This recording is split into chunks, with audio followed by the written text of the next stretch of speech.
c'est écrit dans la parole. Moi, je ne suis plus étonné quand les gens abandonnent Dieu, parce que Dieu le dit. Jésus l'a dit. Plusieurs abandonneront la foi. Mes frères, à la fin des temps, l'amour va devenir rare. À la fin des temps, la sainteté va devenir rare. Vivre dans la sainteté va devenir très difficile et je dois vous le dire, mes frères. Je ne te mentirai pas. Il y a des temps qui arrivent où pour vivre dans la justice va devenir une chose difficile. Où te contenter de ton salaire sera difficile. Où d'être fidèle à ton mari, fidèle à ta femme va devenir difficile. D'être un homme pur va devenir difficile. Nous serons tellement entourés du mal, tellement entourés de péchés, à la télévision, les panneaux publicitaires, à la radio, téléphone, partout nous irons. Le mal sera tellement autour, même dans l'église, que vivre dans la sainteté, ce sera comme l'autre qui se retrouve à Sodome et Gomorrhe. Mais je crois qu'avec Dieu, cela est possible. Je crois qu'avec Dieu, cela est possible. Si Lot a pu tenir à Sodome et Gomorrhe, tu vas tenir en ce temps difficile. Je répète, si Lot a pu tenir à Sodome et Gomorrhe, tu vas tenir en ce temps difficile. Et je dis aussi, si Noé s'est différencié au temps où le monde était perverti, tu vas tenir. Nous allons tenir. Nous allons tenir. Mais nous ne sommes pas étonnés lorsqu'il y a l'abomination. Nous ne sommes pas étonnés lorsqu'il y a l'apostasie. Nous ne sommes pas étonnés lorsque nous voyons quelqu'un qui hier a dit être chrétien et aujourd'hui devient sataniste. Ou hier quelqu'un prêchait la sainteté, aujourd'hui il prêche le contraire. Nous ne sommes pas étonnés, mais toi sois différent, sois différent, sois différent, sois différent, sois différent. Et sache qu'il y aura beaucoup de faux prophètes et de faux docteurs. Vous allez remarquer que la Bible ne dit pas des faux pasteurs et des faux apôtres. Il y aura des faux apôtres, il y aura des faux évangélistes, il y aura des faux pasteurs. Mais pourquoi la Bible insiste sur les faux prophètes et sur les faux docteurs? Parce que ce sont les deux ministères importants au temps de la fin, mais qui seront attaqués également par le diable. Pourquoi? Le prophète est la voix de Dieu et le docteur explique la parole de Dieu. Il voudra que les gens aient une mauvaise connaissance de la parole et puissent avoir une fausse voix de Dieu. C'est pourquoi il faut des vrais prophètes pour s'opposer aux faux prophètes. Il faut des vrais docteurs pour s'opposer aux faux docteurs. Il faut un bâton pour avaler un autre bâton. Et il faut un serpent pour avaler un autre serpent. Et il faut un vrai prophète pour confondre un faux prophète. Et il faut un vrai docteur pour confondre un faux docteur. Vrai docteur enseigne la doctrine. Même si les gens dorment, il y a le reste de Dieu qui t'écoute. Il y a le reste de Dieu qui t'écoute. Parce qu'on ne prêche pas tout le monde. Lorsque Jésus-Christ prêchait, il ne prêchait pas à la foule, il prêchait aux disciples. Prêche la parole, même si certains dorment, explique la doctrine. Donne au peuple la doctrine, car c'est celui qui a la révélation de la sainte doctrine qui peut maîtriser les fausses doctrines. L'Église doit être enseignée sur ce qui est vrai et sur ce qui est faux, car bientôt des doctrines vont paraître inimaginables, où il faut prier les anges, où il faut avoir ton ange, il faut parler à ton ange, où il faut connaître le nom de ton ange. Je n'ai pas besoin du nom de mon ange, je n'ai pas besoin de connaître mon ange, j'ai besoin de connaître Jésus-Christ, j'ai besoin de connaître Jésus-Christ. Je n'ai pas besoin de connaître tous les noms des démons. J'ai besoin de connaître Elohim, Elolam, El Jibor, Jéhovah Sabaoth. Je n'ai pas besoin de connaître tous les noms des sorciers. Je n'ai pas besoin de connaître tous les noms des anges. Mais j'ai besoin de connaître le chemin, la vérité et la vie. Celui qui est mort et qui est ressuscité. Parle-moi de Jésus-Christ. Parle-moi de Jésus-Christ. Parle-moi de Jésus-Christ. Le soleil de la justice. L'étoile brillante du matin. Le rocher des âges. L'alpha et l'oméga. Le bouclier de ma vie, le rocher de mon salut, l'agneau de Dieu. Parle-moi de Jésus. Je veux connaître Jésus. Je veux maîtriser Jésus. Je veux vivre avec Jésus-Christ. Je veux ressembler à Jésus-Christ. Parle-moi de Jésus-Christ. Que Dieu suscite des docteurs, des vrais docteurs. Que Dieu suscite des prophètes, des vrais prophètes. Que Dieu suscite des docteurs, des vrais docteurs qui vont anéantir le ministère des faux prophètes, qui vont anéantir le ministère des vrais docteurs. Il y aura la guerre des prophètes au temps de la fin, la guerre des docteurs. Car mes frères et sœurs, nous devons arrêter tout le temps de rechercher la paix.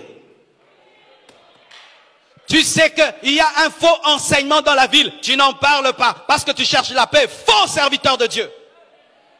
Lorsque les prophètes de Baal et d'Astarté avaient pignon sur rue, Élie est venu les défier et démontrer que c'est l'Éternel qui est Dieu. Lorsque des faux enseignements sont prêchés, il faut que des vrais docteurs puissent enseigner la vérité.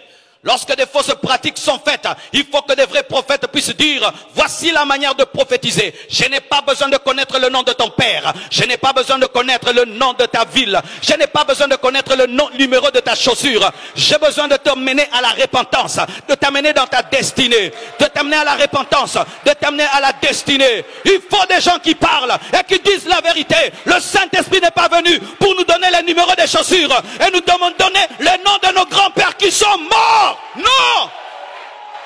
Le Saint-Esprit n'est pas venu pour ça. Ça, c'est quel Saint-Esprit qui vient dire aux gens, Marcelo, tu choses du 40. Ça me fait quoi? Je chose du 40. Tu veux m'offrir des chaussures? Donne-les-moi alors.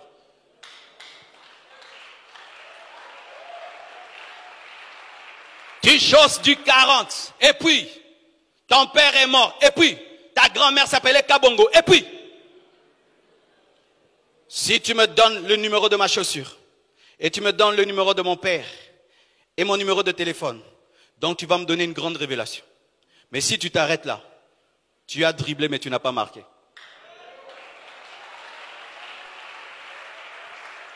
Tu dribbles, et puis tu fais une zadi. Pourquoi tu as dribblé? Et vous dites ça, prophétie. Des bêtises. Des bêtises. Des bêtises. Nous devons parler comme ça. Des fausses paix et des fausses paix qui sont en train de dévier les enfants. Vous allez dans des endroits, on vous donne vos numéros de téléphone et vous criez là-bas. Vous criez quoi? Tu connaissais déjà ton numéro de téléphone? Ça fait quoi? Ça t'a changé quoi? Qu'est-ce que ça t'a ajouté à ta vie de connaître ton numéro de téléphone que tu connais déjà?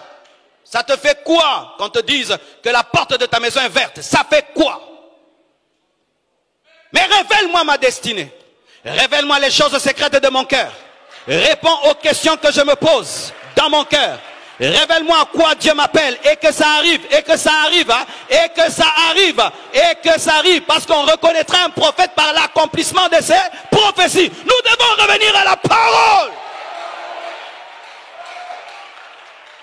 Des amitiés prophétiques et des gentillesses prophétiques qui ne sont pas bibliques. Paul a recadré Pierre. Paul a recadré Pierre. Aujourd'hui, si tu recadres des gens, tu condamnes les autres, tu es jaloux. Vous pensez que Paul était jaloux de Pierre? Même la police a la police militaire. Des militaires qui arrêtent d'autres militaires. Il faut des docteurs qui arrêtent des docteurs. Tu es en train de mal enseigner la grâce. Dans la grâce, il y a la part de l'homme. Il n'y a pas que la part de Dieu. L'homme aussi doit faire des efforts de se repentir et de craindre Dieu. Ça, nous devons le dire aussi. Nous devons le dire.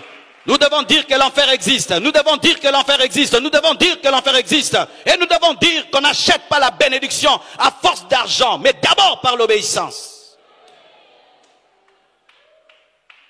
Nous devons dire qu'un chrétien véritable n'a pas de lien de famille. Nous devons dire que tu n'as pas besoin de bâtir des hôtels. Dans le Nouveau Testament, on ne bâtit pas des hôtels. Vous savez ça? Donne-moi la main que je te parle. Donne-moi la main que je te parle.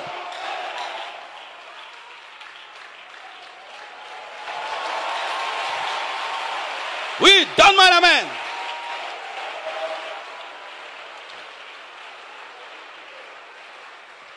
Tu m'as déjà écouté prêcher dans cette église qu'il faut bâtir des hôtels? Mais vous faites des hôtels. Vous avez appris ça de qui? C'est ça, des fidèles. Biyuka yuka, biswa swa swa, bindima ndima. Des chrétiens changa changa, bitoto, matembele. Je vais bâtir mon hôtel, bâtir mon hôtel, bâtir mon... Tu m'as déjà entendu moi enseigner aux chrétiens de bâtir des hôtels? Dans le Nouveau Testament, il n'y a qu'un seul hôtel. La croix, la croix, la croix, la croix, la croix, la croix, la croix, la croix. Dans le Nouveau Testament, il n'y a qu'un seul autel, il n'y a qu'un seul sacrifice, l'œuvre de la croix, l'œuvre de Jésus-Christ de Nazareth.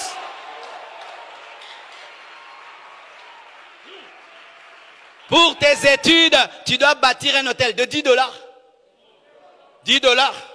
Par rapport au sang de Jésus-Christ, donnez seulement l'offrande. Donnez seulement l'offrande. Mais ne bâtissez pas des hôtels. Car bâtir un hôtel, c'est renverser un autre. Des enseignements qui sont en train de diminuer la grâce de Dieu. Des enseignements qui sont en train de diminuer la puissance du sang de Jésus. Des gens qui ne croyaient plus en la puissance de la croix, mais ils croyaient en leurs offrandes. Des escrocs qui escroquent les gens derrière la délivrance. Des escrocs qui escroquent les gens derrière la délivrance.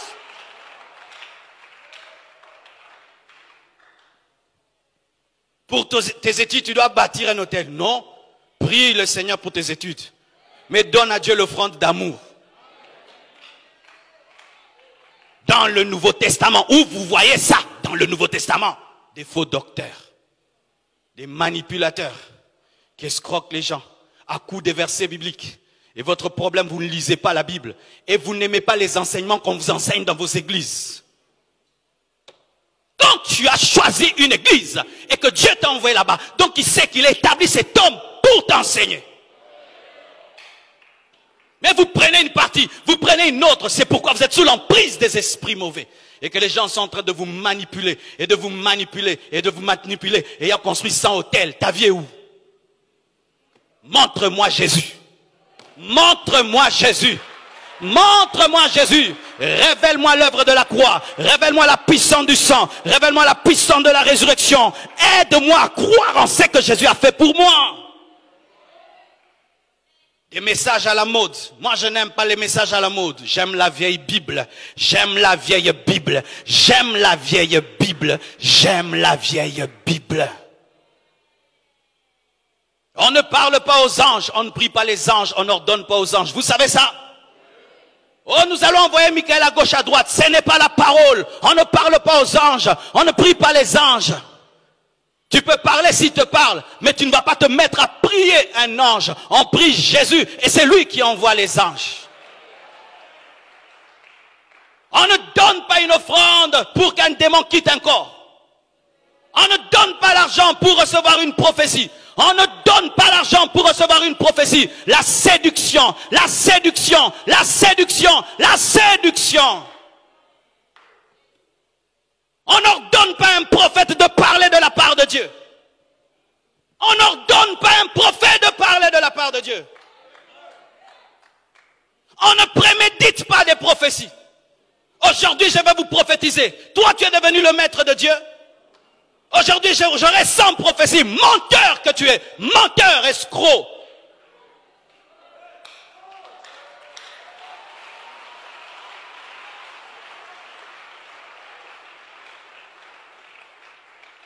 Si on ne parle pas ainsi, il n'y aura pas d'aurore.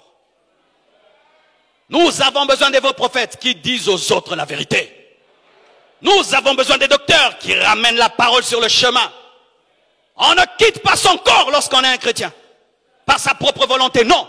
Le Saint-Esprit peut te faire quitter le corps, mais ce n'est pas toi qui décides de quitter ton corps. C'est satanique, c'est la sorcellerie. On ne force pas les expériences spirituelles. Je dois voir l'extase, je dois voir l'extase. Tu vas voir le diable. Dieu n'habite pas une montagne. Dieu n'habite pas une montagne. Dieu n'habite pas Mangengenge. Vous savez ça? Écoutez-moi, chrétiens de l'Ancien Testament, qui croient que Dieu habite en hauteur, qui croient que Dieu habite là où il y a des montagnes. Faux de faux de faux, et de faux et de faux. La Pentecôte n'a pas eu lieu à la montagne. Si la montagne était importante dans le Nouveau Testament, il fallait que ce soit la montagne. La loi était donnée à la montagne, mais la Pentecôte n'a pas eu lieu dans la montagne. Elle a eu lieu dans l'endroit habituel. Si tu n'es jamais allé à Mangengenge, tu n'as rien raté.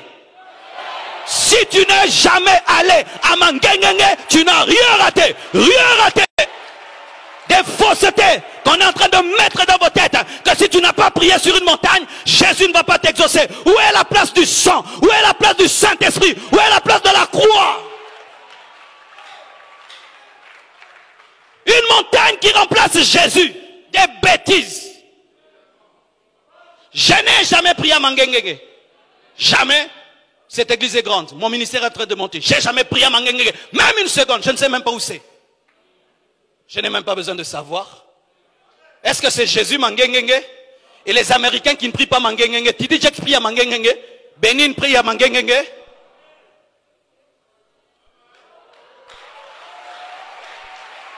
Je ne prie pas le Dieu des montagnes. Je prie le Dieu des montagnes et de la vallée et de la plaine. Je prie le Dieu qui est partout. Comme j'ai souffert en montant la montagne, donc Dieu va m'exaucer. Tu es encore sous la loi. Dieu n'exauce pas tes muscles ni tes mollets. Dieu n'exauce pas tes muscles et tes mollets. Il exauce ta foi.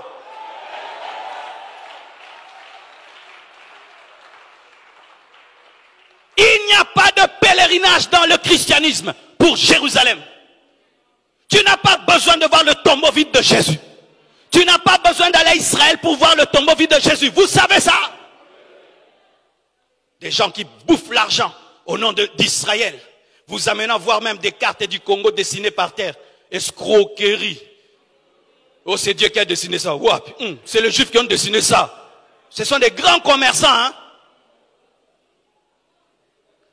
Et des pasteurs qui organisent des voyages pour Israël. Nous allons en Israël. Si tu rates ces voyages, tu as raté la destinée. Mouyibi! Lukutanayo! Mouyibi! Si tu vas aller en Israël, vas-y en tourisme, c'est tout.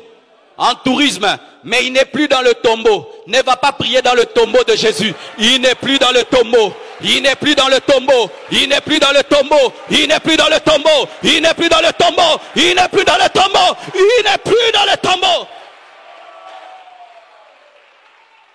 Des huiles spéciales d'Israël. Des huiles spéciales. Venez, je vais vous oindre avec l'huile d'Israël. L'huile de Gambela est égale à l'huile d'Israël. Donne-moi l'amen.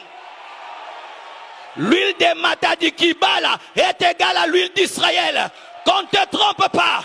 La puissance est la foi. La puissance est la foi. La puissance est la foi. Et si tu n'as pas l'huile d'olive, utilise mafuta yambila, mafuta yambila, mafuta yambila.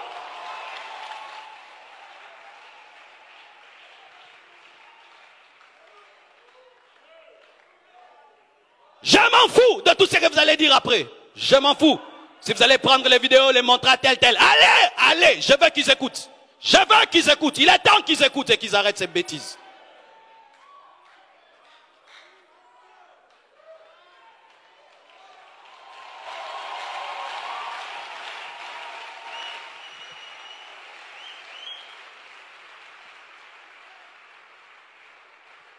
C'est pourquoi vous devez lire la Bible.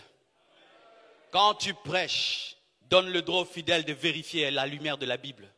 Quand le grand Paul prêchait, les Béréens vérifiaient. Que personne ne te ravisse le droit de vérifier. Vérifier c'est ton droit. Dis à ton voisin, vérifier c'est ton droit. Vérifier c'est ton droit. Dis à ton voisin, vérifier c'est ton droit. Vérifier c'est ton droit. Lorsque tu vas dans une église, on ne te donne plus le droit de vérifier. Ce n'est plus l'église du Seigneur. Tu as le droit de vérifier. Même ma prédication, va la vérifier. Si j'ai menti, ne crois pas. Tu as le droit de vérifier. À la fin des temps, il faut le discernement des esprits. Des hommes qui, avant de croire, consultent le Saint-Esprit. Saint-Esprit, est-ce que c'est toi qui parles dans cette prophétie? Saint-Esprit, est-ce que c'est toi qui prêches dans cet enseignement? Saint-Esprit, c'est toi qui parles dans cet homme, dans cette femme? Saint-Esprit, j'ai la conviction. Est-ce que c'est ta conviction? Saint-Esprit. Et lui, il ne parle pas avec brutalité, il va te parler calmement. Ce n'est pas moi. C'est l'homme, c'est la chair, ne le fais pas. Mes frères, en ce temps de la fin, écoutez l'esprit. Développez l'entendement spirituel afin de discerner l'esprit qui est de Dieu et celui qui n'est pas de Dieu. Ne soyez pas bikurara, kurara, bindima, bindima, mais parce que tu es mundimi. Dans le Nouveau Testament, mes frères, on ne prie pas la photo de son pasteur. Même dans l'Ancien Testament, on ne le faisait pas. On ne prie pas la photo de Daddy. On ne prie pas la photo de Daddy. C'est l'apostasie. C'est l'abomination dans le lieu saint. On ne prie pas la photo du pasteur. La photo du pasteur n'est pas là pour te guérir et te délivrer. C'est Jésus-Christ qui te guérit. C'est Jésus-Christ qui te délivre. Alléluia. Dans l'église, on ne donne pas des eaux spéciales aux gens pour qu'ils soient guéris. On ne donne pas du jus spécial pour être guéri. Mais on présente Jésus. On présente Jésus. Il n'y a pas l'eau de l'église. Il n'y a pas le jus de l'église. Mais il y a le sang de Jésus-Christ. Il y a les meurtrissures de Jésus-Christ. Il y a la croix de Jésus-Christ. Il n'y a pas le jus de l'église. Il n'y a pas l'huile de l'église. Alléluia! Vous avez reçu gratuitement, donnez gratuitement. Mes frères et sœurs, que Dieu vous bénisse abondamment.